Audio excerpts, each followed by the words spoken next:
il y a une question ici, Fred, qui dit si on peut se faire réopérer. Bon, la réponse est oui. La réponse est oui, mais il faudrait quand même que tous les bilans qu'on fait avant de prendre la première décision, c'est d'assurer au maximum aux patients les maximum de temps de la réussite de cette chirurgie.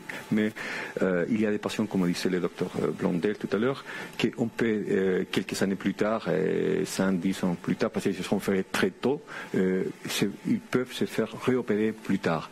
Mais le but, c'est quand même de donner le maximum de confort pour le maximum de temps. Oui, bien sûr. Et c'est vrai que c'est très important de savoir que le patient, il faut qu'il ait donc un suivi.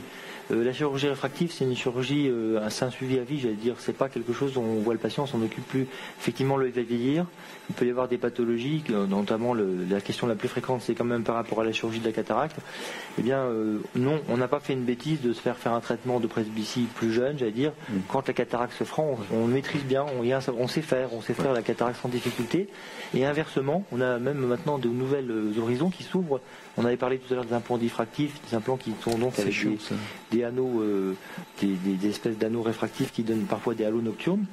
On pense peut-être qu'aujourd'hui ce serait peut-être mieux de faire des implants monofocaux pour les cataractes, ça veut dire juste pour la vision de loin, et de redonner une profondeur de champ, une vision de près par le laser justement, qui pourrait être fait donc soit avant la cataracte, soit après. C'est assez souple finalement, hein. Donc le patient est sûr qu'on peut assurer un suivi un suivi à vie, je veux dire, et en fonction du vieillissement de l'œil et de ses différentes pathologies.